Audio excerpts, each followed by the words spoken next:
Hello, everybody. Ella J here on behalf of SE Scoops, and today I'm joined by WWE Raw superstar and author Sarah Rowe, also known as Valhalla. How are you today? I'm good. And author. I like that. I Published. know, we have to start off by talking about this because I'm super excited to talk about this.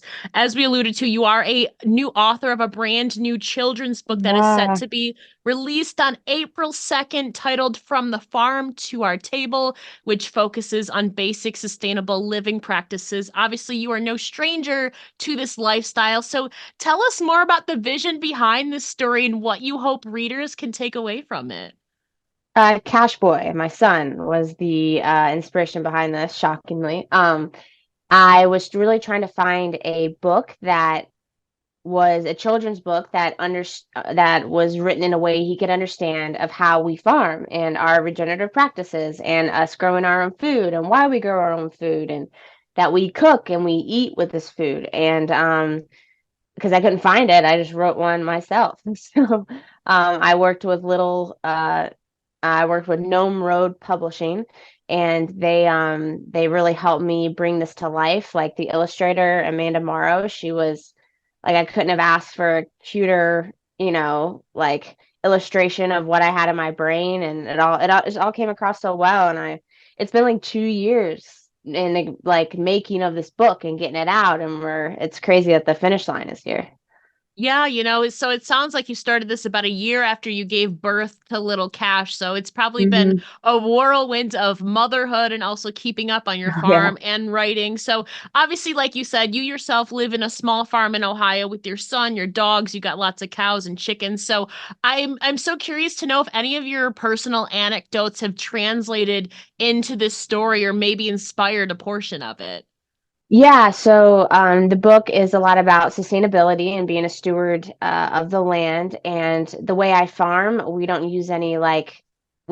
grain feed our cows at all. We don't use any fertilizers. We don't use any herbicides or pesticides. We use animals to eat the grass, and the animals fertilize and aerate the grass. We like move pastures every day. So it's called regenerative agriculture. So we're regenerating the ground. So it's kind of how farming used to be done. Instead of um kind of harvesting the corn and spraying fertilizer, you would harvest the corn or harvest whatever you were growing and you put animals on it, and the animals would fertilize the ground. Now, it does take a lot longer to do something like that. Like it takes me 3.5 years to raise a cow to butcher weight. It takes your normal farmer 18 months.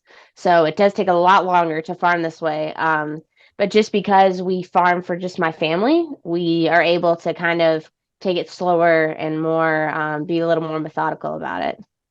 I'm so curious too, you've been farming for a while now. When did this passion for sustainability living practices really blossom for you?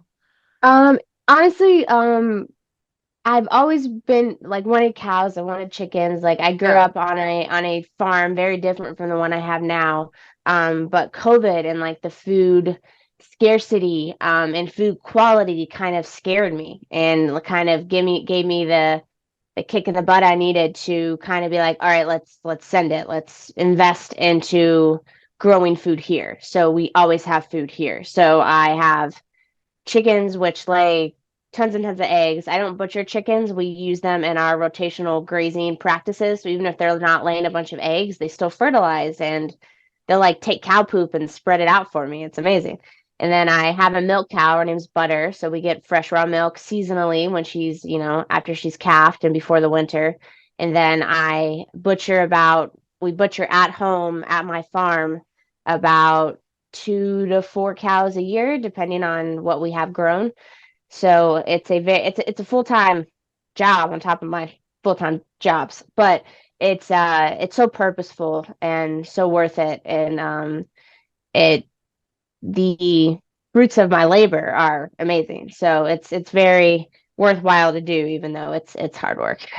Yeah, and I mean talking about your fruits of your labor, your baby Raymond is now 3 years old, I'm curious to know how involved is he on the farm at this point in his young life? He loves riding the tractor. He loves chasing chickens. He loves touching the cows. we are outside a lot, so he kind of just putzes around and, rides on stuff with me and breaks some eggs and, just getting his immune system nice and hearty. But I want to try to keep him like a kid as long as possible. Yeah. So until he gets, I don't know, of an age where he understands that like this farm doesn't come from nothing, like we have to work at it and us as a family works at it because we don't sell it. We just do it for us. So, us and friends. So, um, him being involved and just being there, like we try to take Cash everywhere we go. When me and Eric are both traveling, we take him on the road with us. Like we take him on international trips. We take him, like we're about to leave for Boston. So we take him everywhere. I'm so curious when he's traveling, has there been a certain place or location that he like the light in his eyes was particularly glowing? He loves like the ocean and the sea. Like he's big on like a lot of his favorite like books are from the ocean. His first favorite movie was Finding Nemo. So Oh, that's a we try great to one. find like aquariums or like somewhere he can swim. He loves water. So yeah, the water for sure. Yeah, and through this story, like we said, you've got a lot of your personal anecdotes and obviously real life inspired into this. Can you tell us maybe a personal anecdote or little moment that didn't make it into the book that you find maybe interesting or funny looking back on it? Yeah, I would have liked to incorporate some of the animal harvesting into the book. But I'm still trying to figure out a um tasteful way that I can do that that's not going to I would hate for the book not to be read because it is hard to read. It's very hard to, you know, really confront where our food comes from and confront that's why when we have butcher days here at the farm, I invite anyone who wants to come. I'm like, I think everyone should experience at least once the weight behind what you're eating. And it really puts in perspective like the amazing, beautiful sacrifice that the animals are going, are giving us. So I would like to do a butchering harvesting book one day. But again, that would take I'd be had to be very careful about, how I presented that. Yeah, and like we said, this book follows two twin siblings across the family farm as they gather ingredients to make a shepherd's pie. Now, this doesn't necessarily have to be a shepherd's pie, but can you tell us about a dish or dessert that you made and gathered that you feel particularly proud of or really recall enjoying a lot? One day so I taught Eric, my husband, how to hunt. And so we can hunt. We have a lot of woods where I live, and I was teaching him how to we bow hunt. And so on the way to he put a deer down. It was a great shot. Deer went right down. And on the way to go harvest it, we found some mushrooms. They're called chicken of the woods, and they're edible mushrooms. So I harvested the mushrooms. We processed the deer. I took the deer's heart. I brought it in. I used butter from my cow to fry the heart in, and I cooked the mushrooms in a pan that we've also found in the woods. And we had like such a beautiful, legitimately homegrown meal. And I always love when things happen like that. Like you can just taste. Like I think there's something to be said about eating the meat that like your backs are both warmed at the same time by the sun and you're touching the same ground and you're eating from the same place. Like I think our bodies know that like that's how it's supposed to be. Like those energies match and it's a much more nourishing meal on top of it just being like calorically dense. Yeah, and you get to savor it and enjoy that you put the fruit you get to enjoy Yeah. the fruits of your labor, as you said too. And you said too before, from the writing standpoint, you wanted to be sure that people kind of understood that. So do you have any sort of writing background that you use to aid you, or tell us about the process of putting this together from a writing standpoint? I love to write and I try to write every day. I'm currently working on like it's just in its major infancy. I'm currently working on a fantasy book. I Ooh. journal every day. I try to read a nonfiction and a fiction book at the same time. So I like to write about what I'm reading. And I love fiction novels. I'm an avid fan of C.S. Lewis. I try to constantly read something he's written, even though I usually happen to reread stuff. But I'm a huge fan. Just how I became a wrestler, because I'm a huge fan. I'm a huge fan of books, and I love reading so much. I'm like, I would love to put my spin on this. So this is kind of my gateway into the world of being an author. So I would like to this not be the only thing that I publish. I would like to, continue to do the things. Like I was just gonna write like a short story and it's turned into this whole vast world that I'm kind of overwhelmed with. But yeah, I'm hoping that this is not the last book that I publish or Yeah, that I write. yeah, and whether it be in fantasy or children's books, there's so many Yeah. different genres of literature that you could go into. And obviously, that's one of your passions. But I would be remiss if we didn't talk a little bit of wrestling. It is WrestleMania season. The first stop was on the Royal Rumble, which ironically, in my Rumble pool, I picked the number that you came out as, by the way, number 24. I didn't expect to get two. I got you and R-Truth. I didn't expect to get two chances in the Royal Rumble. I mean, it didn't go how exactly you wanted, but tell us more about that Royal Rumble moment with R-Truth, and now you're tied in history now. History nevertheless with Chelsea Green for the shortest amount of time in the Rumble. Yeah, I think if you're not like winning the Rumble, that's the spot you want to be in. Like Yeah. something that's memorable and it was low stress, I freaking, got out and I was like, "Oh, okay. That was over."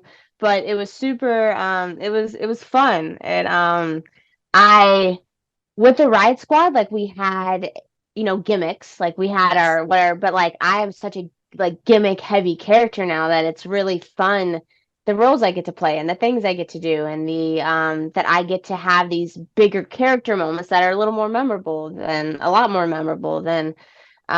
like the promos I was cutting as Sarah Logan. So it's been something that like is doing my soul a lot of good to be such a crazy character and then to have our truth character, which is like complete opposite of me, come out and like having that interaction and then trying to kill him afterwards. It was just it was the best spot I think I could have been in, honestly. Yeah. The juxtaposition itself is so entertaining that, like you said, it made for a wonderful moment. And if you're not going to win the Rumble, I mean, what a way. That's definitely going to be one that sticks in people's minds. But Yeah. as you kind of alluded to, I mean, that also laid the path for Liv Morgan to make her return. And now she's on her revenge tour. So, what are your thoughts on Liv's return thus far in her ongoing revenge tour?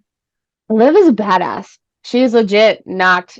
I don't know if anyone's caught it, but she's legit knocked a couple girls out with an open hand slap. Just in one of the chambers, she knocked Sonya Deville out, just slapping her in the face. Yeah. So she is not someone you'd want to fight, in my opinion. She's squirrely and she is determined. Like this girl has been on a tear and she has like transcended the Riot Squad in a way that like I don't think anyone knew she had it in her, and she's and it's nice as one of her best friends and someone who loves her so much to see her in the same conversation as Rhea Ripley and Nia Jax and Becky Lynch. Like I love seeing her in that conversation. I love seeing her in those spots because she's good enough. She looks good enough. She's violent enough. Like she's just I there's a reason that so many people love her and there's a reason that she has the following she does. It's because she's the real deal and I'm excited to see like I don't even know where this storyline's going and I'm excited to see where it does go. And like you said, though, with the dynamic with three of you being at, different stages in your career and different experience levels at that point, but you still get to bounce ideas off of each other. So, what Mhm. are some things that you've learned through working with Liv Morgan kind of directly, whether it's on a personal or professional level? She likes she wants to be her best, like desperately wants to be her best. And so like when she gets done wrestling, like you better have a critique for her. Like you better have something that she could have done better or she won't just accept you did great. She's like, "No, what could have been better? What could I have done?" So, um she's someone you can just be, I still try to be gentle, but I can be honest with her and we can have honest conversations and she is just so loving and caring, and just she just wants to be good. She just wants to be the best she could be. And I mean, it shows. It really shows. Just the growth from Riot Squad to who Liv is now is exponential. So I think I think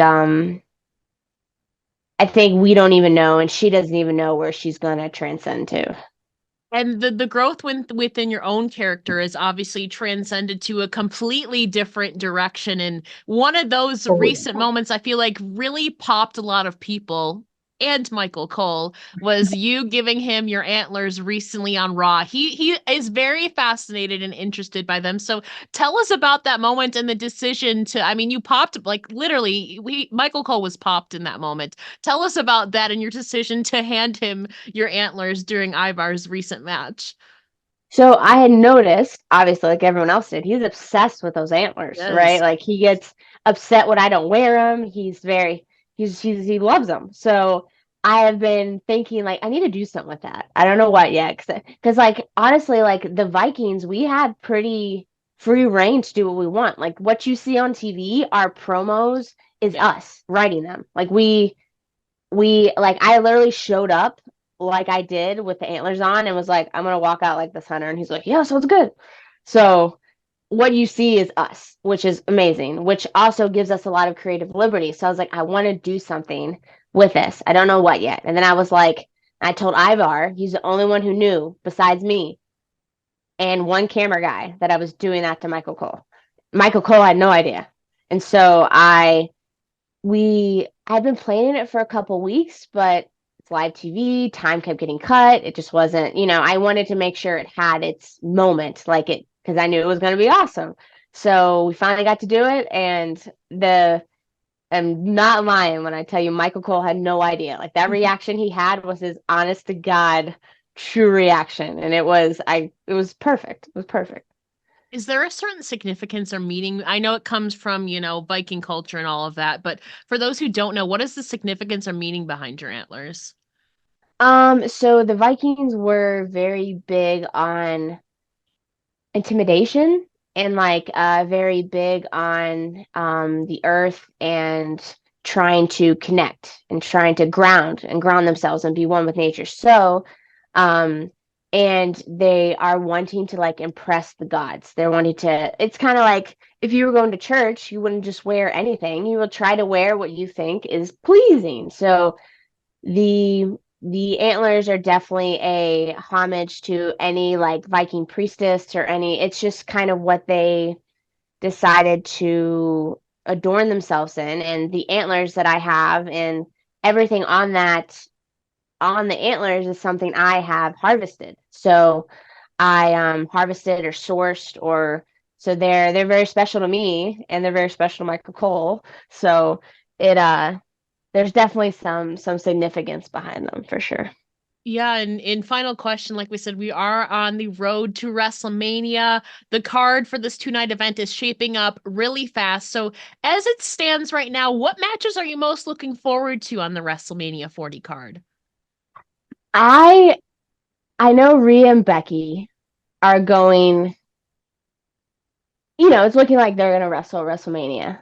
But I wouldn't be surprised if Liv was in that mix too. So I'm really, and it's like, to be completely honest, no one knows what's happening backstage, right? Like none of the wrestlers know. So as a fan, as someone who's a fan of Liv Morgan, I would love to see like her, Becky, and Rhea in like a triple threat match, or like maybe Becky's walking to the ring and Liv hurts her so much that she gets the match, or like something like that. I would think was really cool. I think so too. There might be a little bit of a Nia Jax might try to infiltrate that too from one of her recent statements. She said she didn't know if Becky was going to make it to Mania. Liv and Nia have been kind of Mm, in that corner in that conversation. So we'll see what true. happens. I'm definitely looking forward to that and looking forward to your book as well. Don't forget to pick up a copy of From the Farm to Our Table when it drops on shelves on April 2nd. You can also pre-order it online at basically all your major retailers. Sarah, Yep. Valhalla, thank you so much for joining me here today. And again, congratulations Thank on your you. children's book. And we look look forward to seeing what maybe projects you have in the future in the writing genre. Thank you so much. I had a great time talking with you.